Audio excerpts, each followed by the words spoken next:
जय हिंद दोस्तों, क्या ओआरओपी 3 में होंगे बदलाव? क्या ओआरओपी 3 भी ओआरओपी 1 और 2 की तरह रिपीट होगी? क्या ओआरओपी 3 से पहले हमारे आंदोलन को सफलता मिलेगी? ये न्यूज है हमारे एक्स सर्विसमैन इन्फो क्लब की तरफ से कि OROP 3 with modification as demanded by veterans या रिपीटिशन ऑफ अर्लियर वर्जन, यानी इसी वर्जन पर होगी। क्या इसी वर्जन पर होगी तो हमें फायदा मिलेगा क्या? और जैसे कि 2.57 फैक्टर के बाद, यानी 2.57 फैक्टर जैसे 1 जनवरी 2016 से लागू हुआ था, तो आपने देखा कि 2019 के बेस ईयर को रखते हुए, 2018 को रखते हुए 2019 में जो आरओपी 2 जब लागू हुआ और उसकी टेबल निकली, उससे कितना फायदा है, जिसको सुन करके और देख करके आप हैरान हो गए होंगे। क्या यही मामला अब आरओपी 3 में होगा या सरकार हमारी बात मानेगी? और नहीं मानेगी तो हमें क्या फायदा होगा? इस न्यूज को सुनिए कि ओआरओपी 3 यानी भूतपूर्व सैनिकों की मांग के अनुसार संशोधन के साथ या सिर्फ पुराने संस्करणों की पुनरावृत्ति, यानी पुरानी तरह होगा या बदलाव होगा। बदलाव के लिए हमारे कई प्रकार की कोशिश लगातार जारी है। चुनाव से पहले सरकार कोई घोषणा करती है या नहीं, वो देखा जाएगा। यदि नहीं करती तो क्या होगा, ये आपने जरूर सुनना है। वन रैंक वन पेंशन योजना के तहत रक्षा पेंशन का संशोधन क्रमशः जुलाई 2024 और जुलाई 2019 से प्रभावी ओआरओपी 1 ओआरओपी 2 में किया जा चुका है। ओआरओपी संशोधन की अनुसूची के अनुसार पारिवारिक पेंशन, विकलांगता पेंशन, अमान्य पेंशन आदि सहित सभी सशस्त्र बल पेंशन भोगियों की पेंशन को संशोधित किया जाएगा। प्रत्येक 5 वर्षों में ऊपर की ओर संशोधन है, जबकि सिफारिश के स्तर पर ओआरओपी योजना के तहत पेंशन को संशोधित करने की मांग की सिफारिश की गई थी। दोस्तों, कहा गया है कि पेंशन को किस प्रकार संशोधित किया जाए, इसका जो बेसिक कॉन्सेप्ट है उसमें क्या सुधार किया जाए, इसकी आवश्यकता है या इसी तरह होगा, इसी तरह यानी 2023 को बेस ईयर रख करके 2024 जो जुलाई में प्रभावी है उसी को संशोधन किया जाएगा। यदि सब कुछ ठीक ठाक रहा तो पेंशन रक्षा भोगियों की जुलाई 2024 में ओआरओपी 3 के तहत एक और संशोधन मिलेगा। पहले देखा गया कि ओआरओपी पेंशन तालिका की प्रक्रिया को सुव्यवस्थित करने के दायरे में अदालत में भी मामला गया और सब कुछ हुआ, लेकिन औसतन उसी मध्य और औसत, इन्होंने कहा है कि एक एवरेज, जो एवरेज वाला सिस्टम है उसी के तहत पेंशन को लागू किया गया, तय किया गया। जैसे कि 2018 को बेसिस रखा, एक रैंक की और एक लेंथ के ऊपर मिनिमम और मैक्सिमम को एवरेज करके हमारी पेंशन का संशोधन किया गया है। इस वजह से कईयों को इसका फायदा नहीं मिल रहा है। ओआरओपी योजना के तहत पेंशन का अगला संशोधन 1 जुलाई 2024 से प्रभावी है। और जैसा कि उन्होंने कहा कि पात्र पेंशन भोगियों को 3 किस्तों का भुगतान पहले किया जा चुका है और अंतिम 2024 फरवरी में होगी।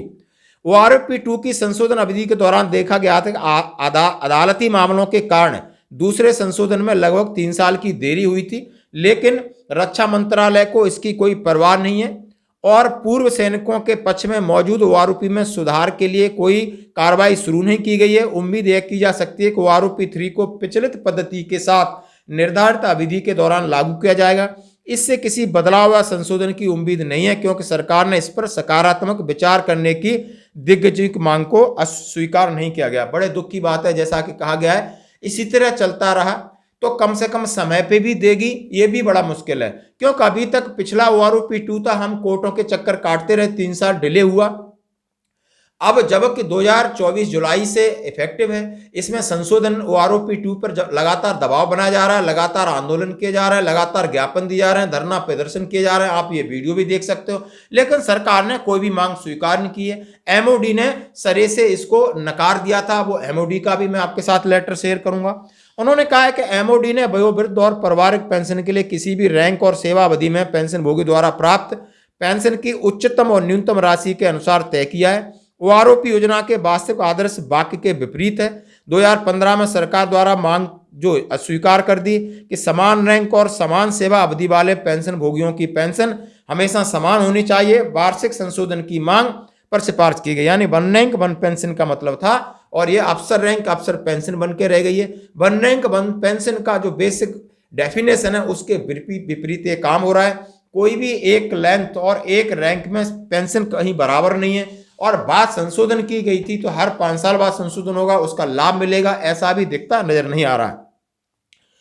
हाल ही के दिनों में देखा गया है कि वर्तमान सरकार द्वारा अपनाई गई भेदभाव पूर्ण नीति अनुचित ओआरओपी पेंशन संशोधन पद्धति के खिलाफ विरोध में हजारों अनुभवी जेएसयू जवार जंतर मंतर पर और कई जगहों पर इकट्ठे हुए हैं, लेकिन सरकार इसको गंभीरता से नहीं ले रही। बिल्कुल उन्होंने पूरा लेख लिखा है, आप पढ़ सकते हैं इस न्यूज को। जैसा उन्होंने कहा है कि 20 फरवरी से लगातार जंतर मंतर पर सैनिक हैं, रामलीला मैदान पर आंदोलन कर चुके हैं, रोडों पर, सड़कों पर, संसदों से, राज्यसभा से, हर जगह ब्यूरोक्रेट से लगा करके जाकर के नेताओं तक मिल चुके हैं। 25 जनवरी को उन्होंने रेल रोको आंदोलन है उसका एक प्रभाव पड़ा।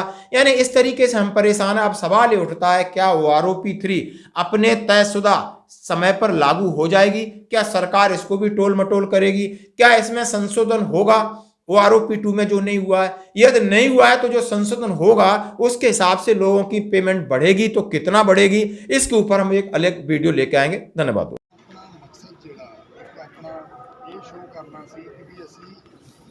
तरफे पाए हैं कि इस तो बाद असी कोई डेस्परेट कदम चुकांगे ਜਦੋਂ ਉਹ ਪੂਰਾ ਹੋ ਰਿਹਾ ਤੇ ਉਸ ਤੋਂ ਬਾਅਦ ਵੀ ਹੁਣ ਇਸੇ ਰੋਡ ਤੇ ਕਿੰਨੀ ਜਿਹੜੀ ਇੰਡਸਟਰੀ ਦੀ ਕਿੰਨੀ ਆਮ ਟ੍ਰੇਨਾਂ ਮਾਲ ਗੱਡੀਆਂ ਜਿਹੜੇ ਉਹ ਚੀਜ਼ਾਂ ਜਿੱਥੋਂ ਤੱਕ ਪਹੁੰਚਣੀਆਂ ਨੇ ਕੋਈ ਹੋ ਸਕਦਾ ਡਿਲੀਵਰੀ ਵਾਲੀ ਵੀ ਜਨਾਨੀ ਅੰਦਰ ਕਿਸੇ ਟ੍ਰੇਨ 'ਚ ਹੁਣ 8 ਘੰਟਿਆਂ ਤੋਂ ਬਾਅਦ ਵੀ ਪ੍ਰਧਾਨ ਜੀ ਜੇ ਆਪਾਂ ਉਸੇ ਗੱਲ ਤੇ ਆ ਤੇ ਫਿਰ ਉਹ ਗੱਲ मतलब ठीक नहीं है। ਮੈਮੋਰੈਂਡਮ ਦਿਓ ਜੀ ਤੁਹਾਡਾ, ਮੈਂ ਨਾਲ ਜਾ ਕੇ ਸੀਐਮ ਸਾਹਿਬ ਤੋਂ ਦਿਓ ਲੈਟਰ ਲਗਵਾ ਦਿੰਦੇ ਆ, ਫੋਨ ਵੀ ਕਰਾ ਦਿੰਦੇ ਆ, ਡਿਫੈਂਸ ਮਿਨਿਸਟਰ ਨੂੰ ਕਰਾ ਦਿੰਦੇ ਆ, ਚੀਫ ਆਫ ਦੀ ਆਰਮੀ ਨੂੰ ਕਰਾ ਦਿੰਦੇ ਆ, ਸਾਰੇ ਰਲ ਕੇ ਇਹਨਾਂ ਦਾ ਮਸਲਾ ਹੱਲ ਕਰੋ। ਬੜੇ ਦੁਖੀ ਨੇ ਬੰਦਾ ਵੀ ਜਾਇਜ਼ ਹੈ। ਇਹ ਰਿਕੁਐਸਟ ਹੈ ਕਿ ਇਹਨਾਂ ਜੱਜਾਂ ਦੀ ਕਮੇਟੀ ਅਲਾਉਂਸ ਕਰਦੇ ਸਰਕਾਰ ਤੇ ਅਸੀਂ ਜਿਹੜਾ ਇਹਦੇ ਵਿੱਚ ਤੁਹਾਡੇ ਨਾਲ ਜਿਹੜੀ ਆ ਤੁਹਾਡੀ ਡਿਮਾਂਡ ਹੈ ਨਾ ਸੁਪਰੀਮ ਕੋਰਟ ਦੇ 3 ਸੈਂਟਰਲ ਗਵਰਨਮੈਂਟ ਨਹੀਂ ਕਰਦੀ, ਉਹ ਸੂਬਾ ਸਰਕਾਰ ਕਰ ਸਕਦੀ, ਪ੍ਰਧਾਨ ਜੀ ਦੱਸੋ। ਨਹੀਂ ਕਰ ਸਕਦੀ। नहीं कर सकती। ਸਾਡੀ ਕੋਈ ਵੀ ਮੰਗ ਸੂਬਾ ਸਰਕਾਰ ਕੋਲ ਹੀ ਸਾਰੀ ਉੱਪਰ ਦੀ ਹੈ। बट प्रॉब्लम तो सूबा सरकार है, सूबा निवासियों ਨੂੰ ਆ ਰਹੀ ਹੈ ਨਾ। ਤੁਹਾਨੂੰ ਇਹ ਗੱਲ ਦੱਸੋ,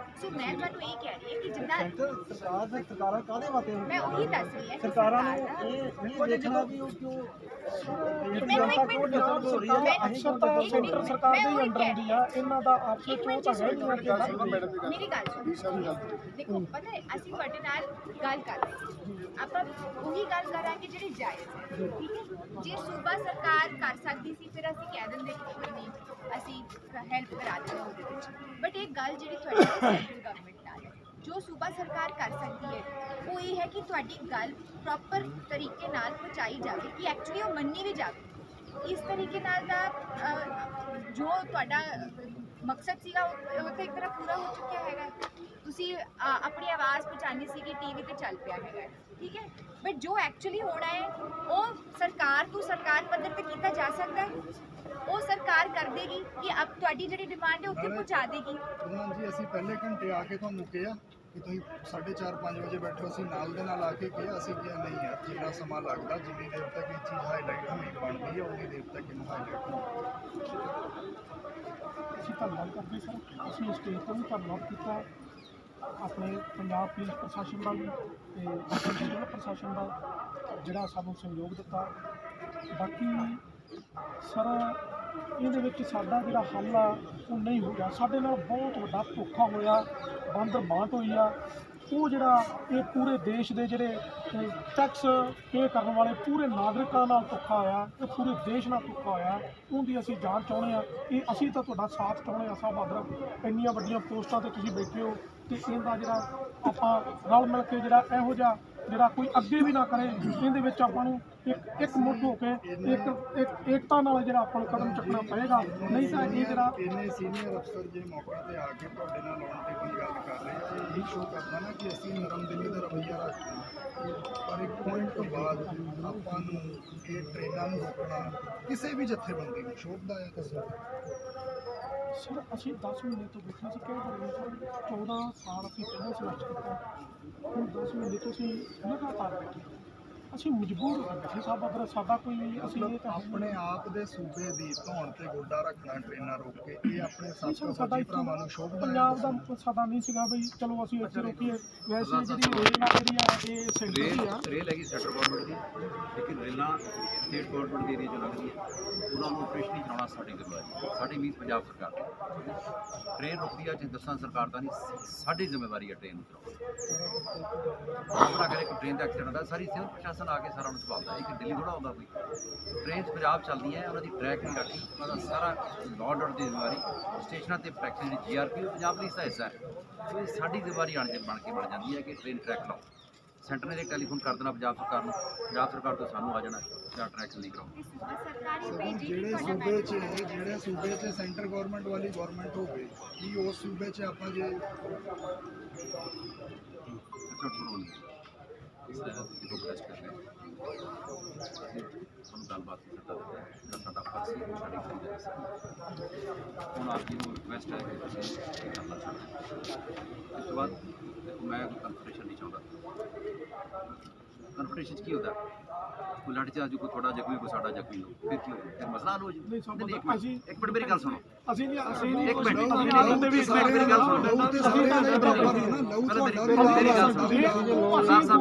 ਪ੍ਰੋਟੈਸਟ ਹੁੰਦੇ ਅਸੀਂ ਉਹਨਾਂ ਵਾਂਗੂ ਨਹੀਂ ਅਸੀਂ ਸਾਰੇ ਵੀ ਇਹ ਅਸੀਂ ਫੈਸਲਾ ਲੈਂਦੇ ਹੋ, ਜੌਬਾਂ ਕਰਦੇ ਹੋ, ਪਲੀਜ਼ ਸਾਡੀ ਆ ਹਾਂ।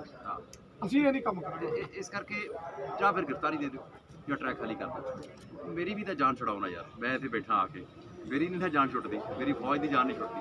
ਉਹਨਾਂ ਕੋਲ ਮਸਲੇ ਦਾ ਹੱਲ ਕੱਢ ਕੇ ਸਰਕਾਰ ਨੇ ਸਾਨੂੰ ਜੇ ਤਨਖਾਹਾਂ ਦਿੰਦੇ ਆ, ਬਿਠਾਇਆ ਕੁਰਸੀਆਂ ਤੇ, ਕਿਹਦੇ ਮਸਲੇ ਦਾ ਹੱਲ ਕਰਾਓ। ਐਟਲੀਸਟ ਸਾਰਾ ਹੱਲ ਨਹੀਂ ਹੁੰਦਾ, ਟੈਂਪਰੇਰੀਲੀ ਕੋਈ ਹੱਲ ਕਢਾ ਕੇ ਦਿਓ। ਮੀਡੀਆ ਦੇ ਰਾਹੀਂ ਜਿਹੜੀ ਪਹੁੰਚਣੀ ਸੀ ਉਹ ਪਹੁੰਚੀ ਆ ਪ੍ਰਧਾਨ ਜੀ। ਆਪਣਾ ਇਹ ਧਰਨਾ ਜਿਹੜਾ ਮਕਸਦ ਸੀ ਆਪਣਾ ਕਾਮਯਾਬ ਹੋਇਆ। ਤੁਸੀਂ ਇੰਨੇ ਸੀਨੀਅਰ ਅਫਸਰਾਂ ਨੂੰ ਤੁਸੀਂ ਮੈਮੋਰੈਂਡਮ ਦੇ ਦਿਓ ਕਿ ਅਸੀਂ ਉੱਥੇ ਪਹੁੰਚਾ ਦਾਂਗੇ। ਸਾਡੀ ਇੱਕ ਟੀਮ ਬੈਠੀ, ਅਸੀਂ ਪਹਿਲਾਂ ਹੀ ਇਸ ਕਰਕੇ ਉੱਥੇ ਗਈ ਹੋਈ ਆ ਦਿੱਲੀ, ਸਾਡੀ ਟੀਮ ਬੈਠੀ ਹੈ, ਸਭ ਮਤਲਬ ਉਹਨਾਂ ਦੀ